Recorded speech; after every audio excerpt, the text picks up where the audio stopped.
जय जगन्नाथ देव दयालु, भक्तों के तू रखवाले।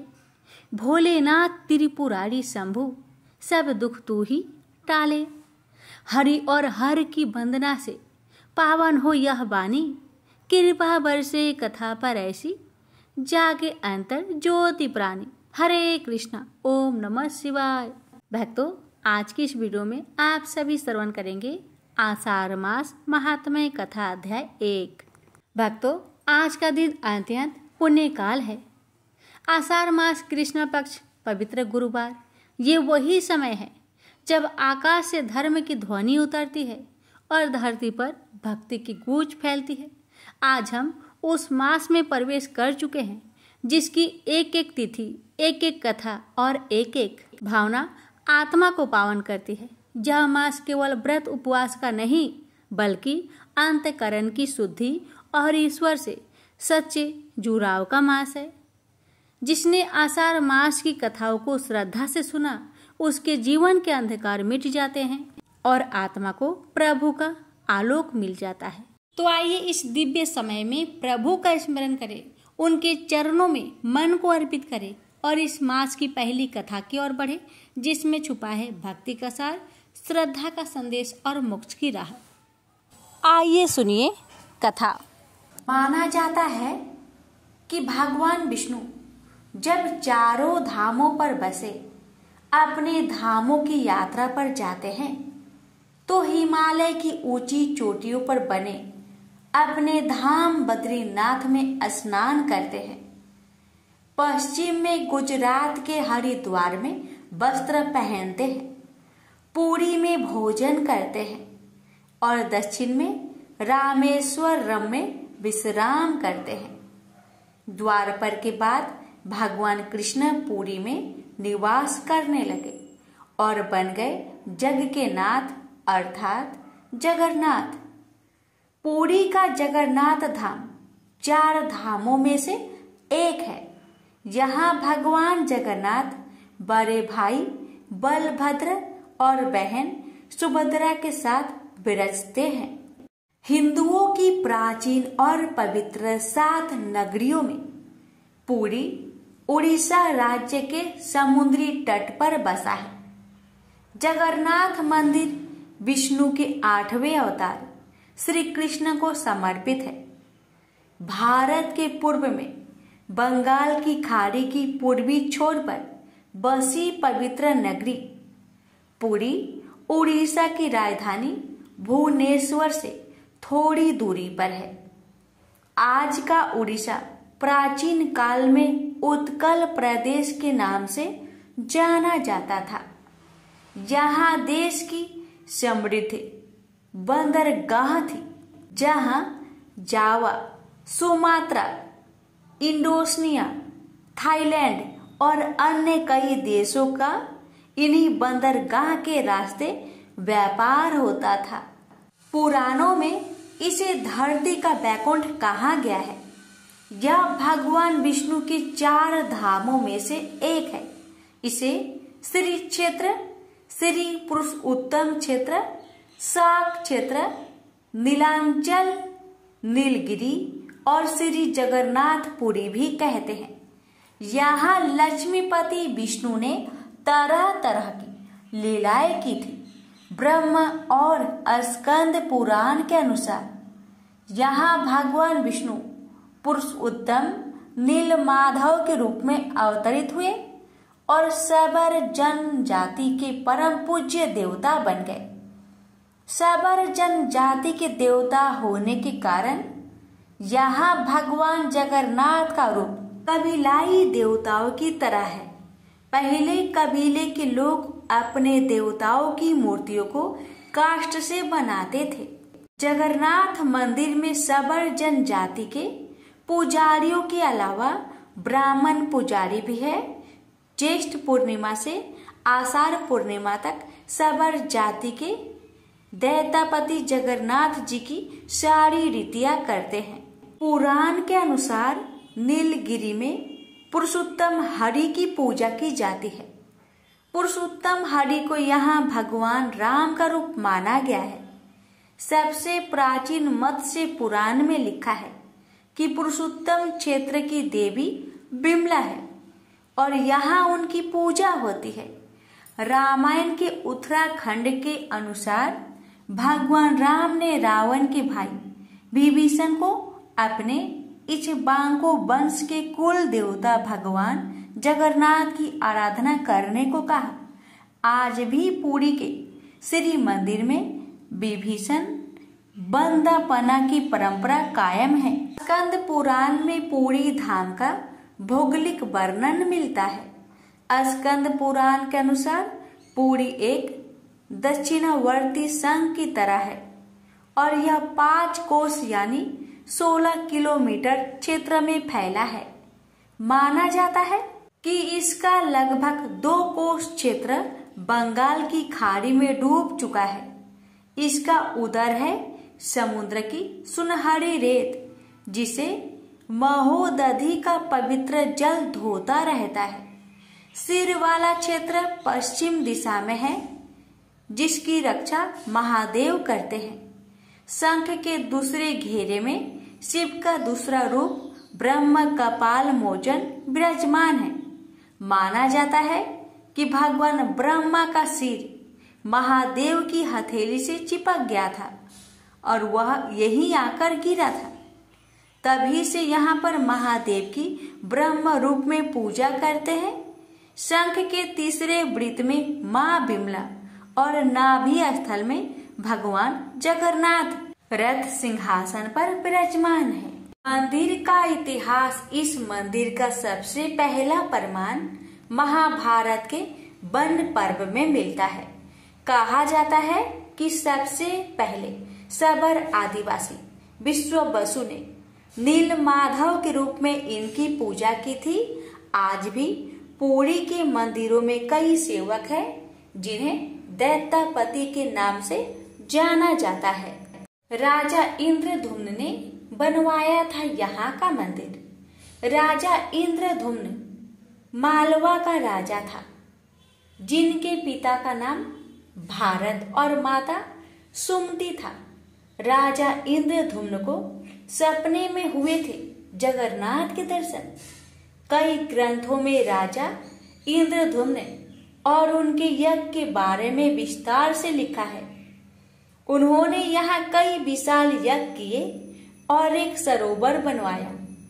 एक रात भगवान विष्णु ने उनको सपने में दर्शन दिए और कहा, नीलांचल पर्वत की एक गुफा में मेरी एक मूर्ति है, उसे नील माधव कहते हैं। तुम एक मंदिर बनवाकर उसमें मेरी यह मूर्ति स्थापित कर दो। राजा ने अपने सेवकों को नीलांचल पर्वत की खोज में भेजा। उसमें से एक था ब्राह्मण विद्यापति। विद्यापति ने सुन रखा था कि सबर कबीले के लोग नील माधव की पूजा करते हैं और उन्होंने अपने देवता की इस मूर्ति को नीलांचल पर्वत की गुफा में छुपा रखा है। वह यह भी जानता था कि सबर कबीले का मुखिया विश्ववसु नील माधव का उपहास है और उसी ने मूर्ति को गुफा में छुपा रखा है। चतुर विद्यापति ने मुखिया की बेटी से विवाह कर लिया।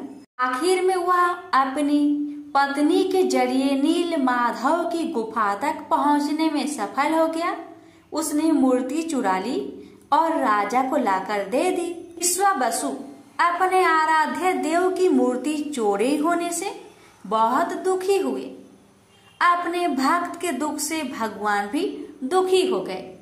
भगवान गुफा में लौट गए, लेकिन साथ ही राजा इंद्रधुम्न से वादा किया कि वो एक दिन उनके पास जरूर लौटेंगे। बस शर्त है कि वो एक दिन उनके लिए विशाल मंदिर बनवा दे। राजा ने मंदिर बनवा दिया और भगवान विष्णु से मंदिर में विराजमान होने के लिए कहा। भगवान ने कहा कि तुम मेरी मूर्ति बनाने के लिए समुद्र में तैर रहा पेड़ का बड़ा टुकड़ा उठाकर लाओ, जो द्वारिका से समुद्र में तैरकर पुरी आ रहा है। राजा के सेवकों ने उस पेड़ के टुकड़े को तो ढूंढ लिया, लेकिन सब लोग मिलकर भी उस पेड़ को नहीं उठा पाए। तब राजा को समझ आ गया कि नील माधव के अनन्य भक्त सबर कबीले के मुखिया विश्ववासु की ही सहायता लेनी पड़ेगी। सब उस वक्त हैरान रह गए जब विश्ववासु भारी भरकम लकड़ी को उठाकर मंदिर तक ले आए। अब बारी थी लकड़ी से भगवान की मूर्ति गढ़ने की। राजा के कारीगरों ने लाख कोशिश कर ली, लेकिन कोई भी लकड़ी में एक छेनी तक भी नहीं लगा सका। तब तीनों लोग के कुशल कारीगर भगवान विश्वकर्मा एक बूढ़े व्यक्ति का रूप धरकर आए। उन्होंने राजा को कहा कि वे नील माधव की मूर्ति बना सकते हैं, लेकिन साथ ही उन्होंने अपनी शर्त भी रखी कि वे 21 दिन में मूर्ति बनाएंगे और अकेले में बनाएंगे। कोई उनको बनाते हुए नहीं देख सकता। उनकी शर्त मान ली गई। लोगों को आड़ी, छेनी, हथौड़ी की आवाजें आती रही। राजा इंद्रधुम्न की रानी गुड़ीचा अपने को रोक नहीं पाई। वह दरवाजे के पास गई तो उसे कोई आवाज सुनाई नहीं थी। वह घबरा गई। उसे लगा बूढ़ा कारीगर मर गया है। उसने राजा को इसकी सूचना दी। अंदर से कोई आवाज सुनाई नहीं दे रही थी, तो राजा को भी ऐसा ही लगा। सभी शर्तों और चेतावनियों को दरकिनार करते हुए राजा ने कमरे का दरवाजा खोलने का आदेश दिया। जैसे ही कमरा खोला गया तो बूढ़ा व्यक्ति गायब था और उसमें 3 अधूरी मूर्तियां मिली पड़ी। भगवान नील माधव और उनके भाई के छोटे छोटे हाथ बने थे, लेकिन उनकी टांगे नहीं, जबकि सुभद्रा के हाथ पांव बनाए ही नहीं गए थे। राजा ने इसे भगवान की इच्छा मानकर इन्हीं अधूरी मूर्तियों को स्थापित कर दिया। तब से लेकर आज तक तीनों भाई बहन इसी रूप में विद्यमान हैं। वर्तमान में जो मंदिर है वह 7वीं सदी में बनवाया था। हालांकि इस मंदिर का निर्माण ईसा पूर्व 2 में भी हुआ था। यहाँ स्थित मंदिर 3 बार टूट चुका है। 1174 ईस्वी में उड़ीसा शासक अनंग भीमदेव ने इनका जीर्णोद्धार करवाया था। मुख्य मंदिर के आसपास लगभग 30 छोटे बड़े मंदिर स्थापित है। प्रेम से बोली जय जगन्नाथ। भक्तों, आप सुनिए, यह वह पवित्र कथा है जिसे श्रद्धा से सुनने मात्र से हर मनोकामना पूर्ण होती है। तो आइए आरंभ करते हैं। शौनक जी बोले, हे महात्मा ज्ञानी सूत जी, संपूर्ण सिद्धांतों के ज्ञाता, हे प्रभु, मुझसे पुराणों की कथाओं के सार तत्व का विशेष रूप से वर्णन कीजिए। सदाचार, भगवत भक्ति और विवेक की वृद्धि कैसे होती है तथा साधु पुरुष किस प्रकार अपने काम, क्रोध आदि मानसिक विकारों का निवारण करते हैं। इस घोर कलयुग में जीव प्राय असुर स्वभाव के हो गए हैं।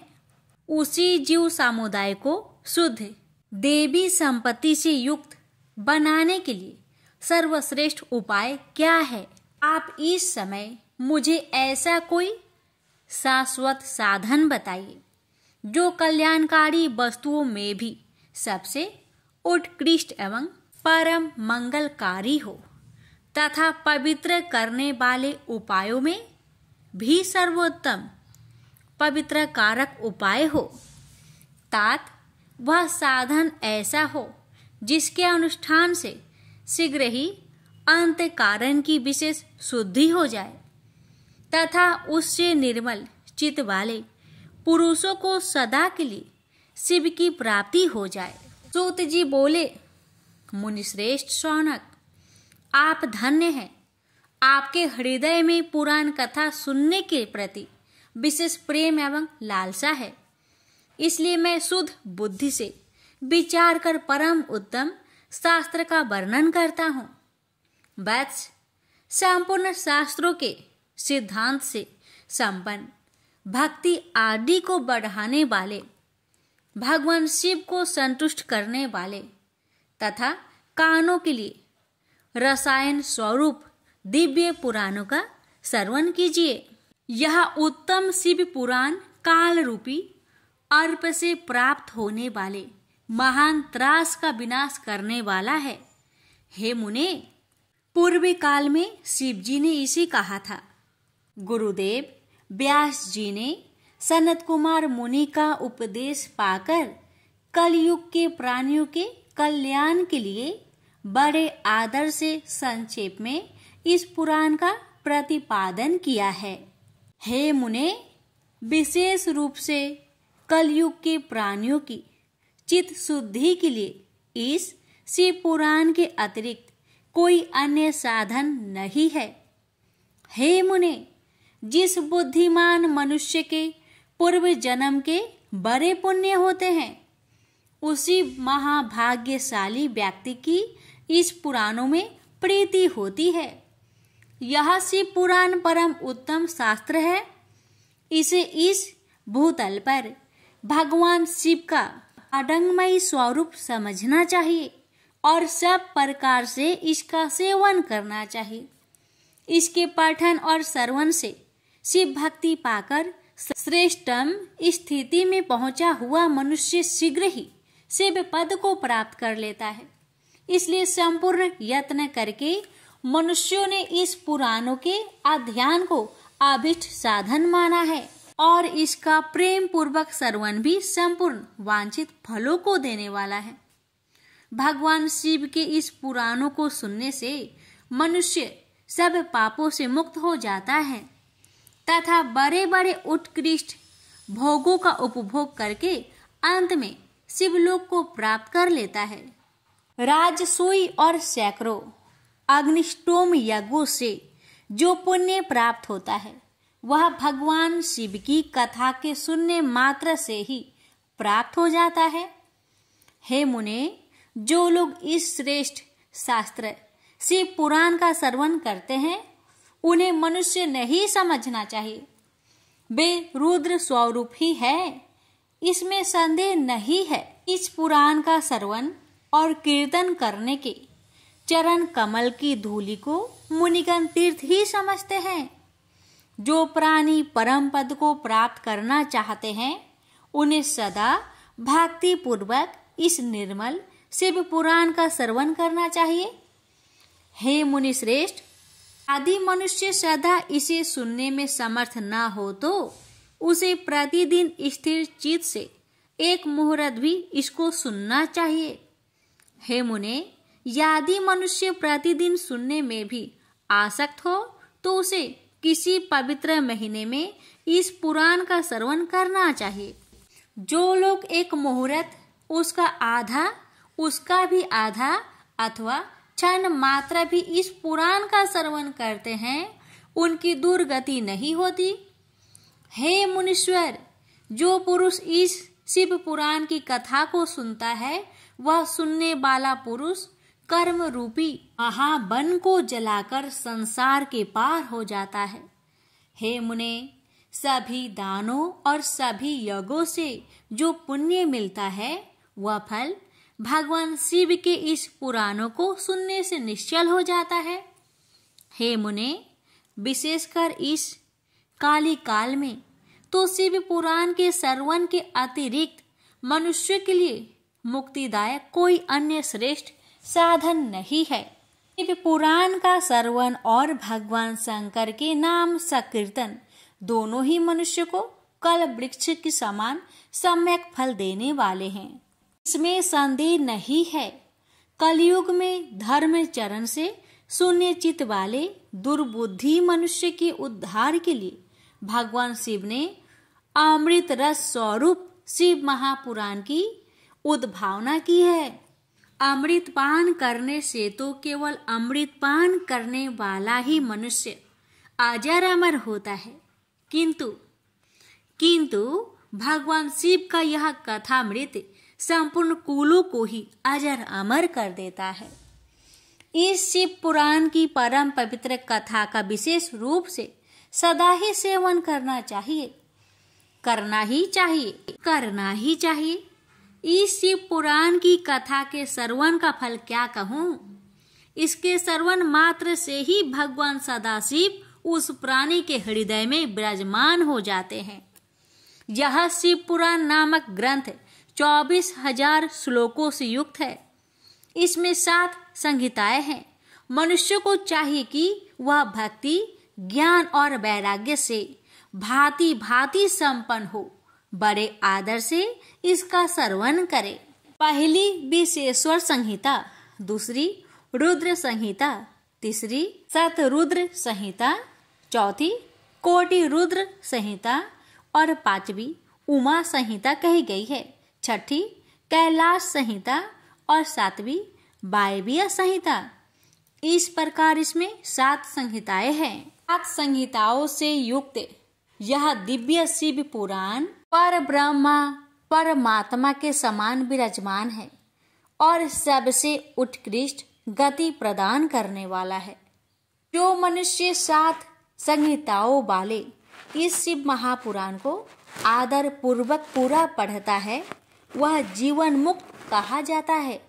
हे मुने, जब तक इस उत्तम शिव पुराण को सुनने का सुअवसर नहीं प्राप्त होता तब तक अज्ञानवश प्राणी इस संसार चक्र में भटकता रहता है।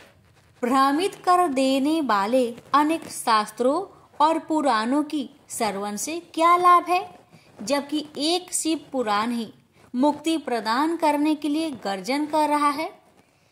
जिस घर में इस शिव पुराण की कथा होती है वह घर तीर्थ स्वरूप ही है और उसमें निवास करने वाले की पाप यह नष्ट कर देता है। हजारों अश्वमेध यज्ञ और सैकड़ों वाजपेयी यज्ञ शिव पुराण की 16वीं कला की भी बराबर नहीं कर सकते। हे मुनि श्रेष्ठ, कोई अधम प्राणी जब तक भक्ति पूर्वक शिव पुराण का श्रवण नहीं करता तभी तक उसे पापी कहा जा सकता है। गंगा आदि पवित्र नदियां, मुक्तिदायिनी सप्तपुरिया और गयादि तीर्थ इस शिव पुराण की समता कभी नहीं कर सकते। जिसे परम गति की कामना हो उसे नित्य शिव पुराण के एक श्लोक अथवा आधे श्लोक का ही स्वयं भक्ति पूर्वक पाठ करना चाहिए। जो निरंतर अर्थानुसंधान पूर्वक इस शिव पुराण को वाचता है अथवा नित्य प्रेम पूर्वक इसका पाठ मात्र करता है वह पुण्य आत्मा है। इसमें संचय नहीं है। जो उत्तम बुद्धि वाला पुरुष अंत्यकाल में भक्ति पूर्वक इस पुराण को सुनता है उस पर अत्यंत प्रसन्न हुए भगवान महेश्वर उसे अपना पद, अपना धाम प्रदान करते हैं।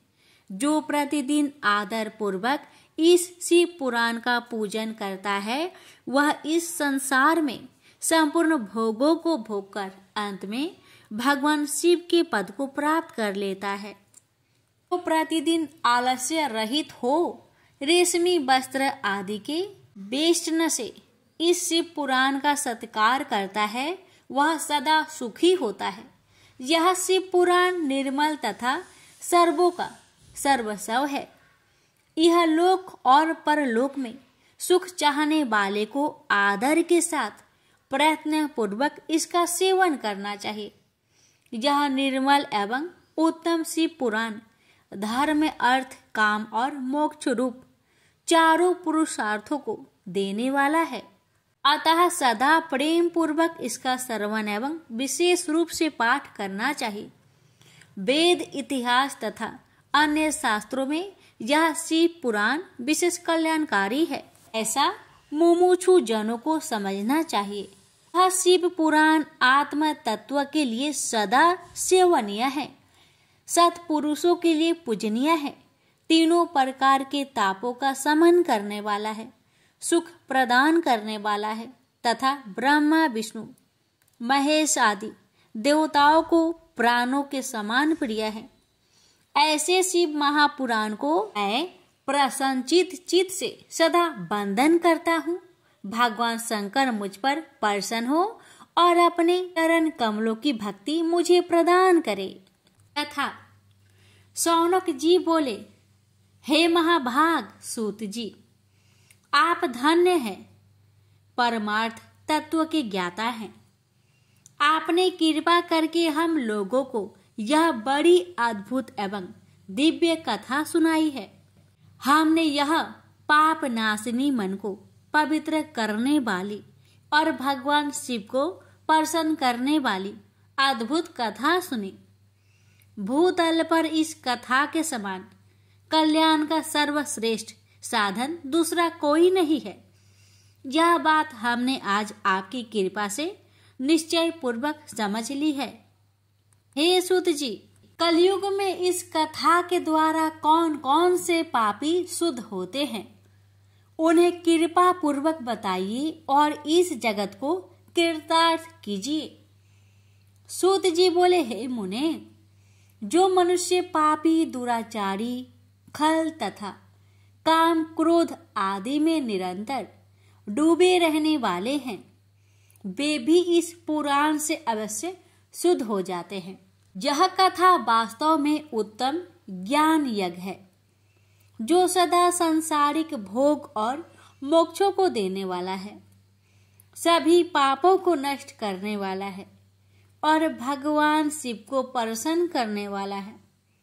जो अत्यंत लालची, सत्य विहीन, अपने माता पिता से देश करने वाले, पाखंडी तथा हिंसक वृत्ति के हैं, वे भी इस ज्ञान यज्ञ से शुद्ध हो जाते हैं। अपने वर्णाश्रम धर्म का पालन न करने वाले और ईर्ष्याग्रस्त लोग भी काली काल में इस ज्ञान यज्ञ के द्वारा पवित्र हो जाते हैं। जो लोग छल कपट करने वाले, क्रूर स्वभाव वाले और अत्यंत निर्दयी है, कलयुग में भी इस अज्ञान से शुद्ध हो जाते हैं। ब्राह्मण के धन से पलने वाले तथा निरंतर व्यभिचारण परायण जो लोग हैं, वे भी इस ज्ञान यज्ञ से इस कली काल में भी पवित्र हो जाते हैं। जो मनुष्य सदा पाप कर्मों में लिप्त रहते हैं, कपट है और अत्यंत दूषित विचार वाले हैं, वे कलयुग में भी इस ज्ञान यज्ञ से निर्मल हो जाते हैं। दुष्चरित्र, दुर्बुद्धि, उद्विग्न चित्त वाले और देवताओं के द्रव का उपभोग करने वाले पापी जन भी कली काल में भी इस ज्ञान यज्ञ से पवित्र हो जाते हैं। इस पुराण के श्रवण का पुण्य बड़े बड़े पापों को नष्ट करता है, सांसारिक भोग तथा मोक्ष प्रदान करता है और भगवान शंकर को प्रसन्न करता है। इस संबंध में मुनिगण इस प्राचीन इतिहास का उदाहरण दिया करते हैं, जिसके श्रवण मात्र से पापों का पूर्णतया नाश हो जाता है। पहले की बात है, किरात नगर में एक ब्राह्मण रहता था। तो अज्ञानी, दरिद्र, रस बेचने वाला तथा वैदिक धर्म से विमुख था। वह स्नान, संध्या आदि कर्मों से भ्रष्ट हो गया था और वेश्यावृत्ति में तत्पर रहता था। उसका नाम था देवराज। वह अपने ऊपर विश्वास करने वाले लोगों को ठगा करता था। उसने ब्राह्मणों, क्षत्रियों, वैश्यों, क्षुद्रों तथा दूसरों को भी अनेक बहानों से मारकर उनका धन हड़प लिया था। बाद में उसने अधर्म से बहुत सारा धन अर्जित कर लिया, परंतु उस पापी का थोड़ा सा भी धन कभी धर्म के काम में नहीं लगा। एक दिन वह ब्राह्मण एक तालाब पर नहाने गया। वहां शोभावती नाम की एक वेश्या को देखकर वह अत्यंत मोहित हो गया। वह सुंदरी भी उस धनी ब्राह्मण को अपने वशीभूत हुआ जानकर प्रसन्न हुई। आपस में वार्तालाप से उनमें प्रीति उत्पन्न हो गई। उस ब्राह्मण ने उस वेश्या को पत्नी बनाना तथा उस वेश्या ने उसे पति बनाना स्वीकार कर लिया। इस प्रकार कामवास होकर वे दोनों बहुत समय तक विहार करते रहे। बैठने, सोने, खाने पीने तथा कीड़ा में वे दोनों निरंतर पति पत्नी की तरह व्यवहार करने लगे। अपने माता पिता तथा पत्नी की बार बार रोकने पर भी पाप कृत्य में संलग्न वह ब्राह्मण उनकी बात नहीं मानता था। एक दिन रात्रि में उस दुष्ट ने ईर्ष्यावश अपने सोए हुए माता पिता और पत्नी को मार डाला और उनका सारा धन हर लिया।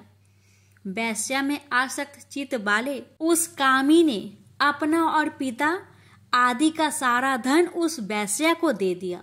वह पापी अभैक्ष भक्षण तथा मदपान करने लगा और वह नीच ब्राह्मण उस वेश्या के साथ एक ही पात्र में सदा झूठा भोजन करने लगा। एक दिन घूमता घामता वह देवयुग से प्रतिष्ठानपुर झूसी प्रयाग में जा पहुंचा।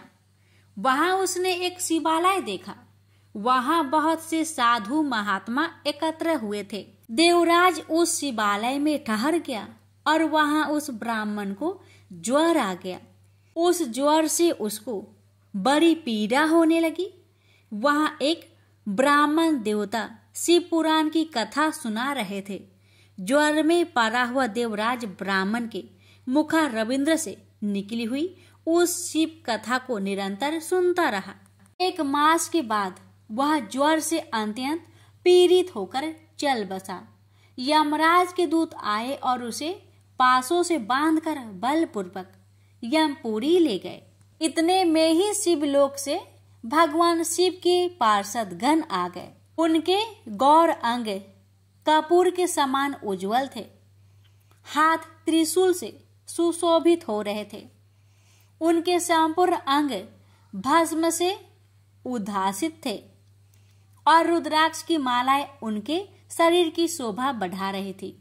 वे सब के सब क्रोध करते हुए यमपुरी में गए और यमराज के दूतों को मार पीट कर बारंबार धमकाकर उन्होंने देवराज को उनके चंगुल से छुड़ा लिया और अत्यंत अद्भुत विमान पर बैठाकर जब वे शिवदूत कैलाश को जाने को उद्यत हुए, उस समय यमपुरी में बड़ा भारी कोलाहल मच गया। उस कोलाहल को सुनकर धर्मराज अपने भवन से बाहर आए। साक्षात दूसरे रुद्र के समान प्रतीत होने वाले उन चारों दूतों को देखकर धर्मयज्ञ धर्मराज ने उनका विधि पूर्वक पूजन किया। यम ने ज्ञान दृष्टि से देखकर सारा वृत्तांत जान लिया। उन्होंने भय के कारण भगवान शिव के उन महात्मा दूतों से कोई बात नहीं पूछी। यमराज से पूजित तथा पार्थित होकर वे शिवदूत कैलाश को चले गए और उन्होंने उस ब्राह्मण को दया सागर सांब शिव को दे दिया। शिव पुराण की यह परम पवित्र कथा धन्य है, जिसके सुनने से पापी जन भी मुक्ति के योग बन जाते हैं। भगवान सदाशिव के परम धाम को वेदयज्ञ सभी लोकों में सर्वश्रेष्ठ बताते हैं। ब्राह्मण क्षत्रिय वैश्य शूद्र तथा अन्य प्राणी, यहाँ तक कि जिस पापी ने धन के लोभ से अनेक लोगों की हत्या की तथा अपने माता पिता और पत्नी को भी मार डाला, वह वैश्यगामी शराबी ब्राह्मण देवराज भी इस कथा के प्रभाव से भगवान शिव के परम धाम को प्राप्त कर तत्क्षण मुक्त हो गया। प्रेम से बोलिए हर हर महादेव, माता पार्वती की जय। इस प्रकार शिव पुराण महात्म्य में देवराज मुक्ति वर्णन नाम दूसरा अध्याय संपूर्ण हुआ।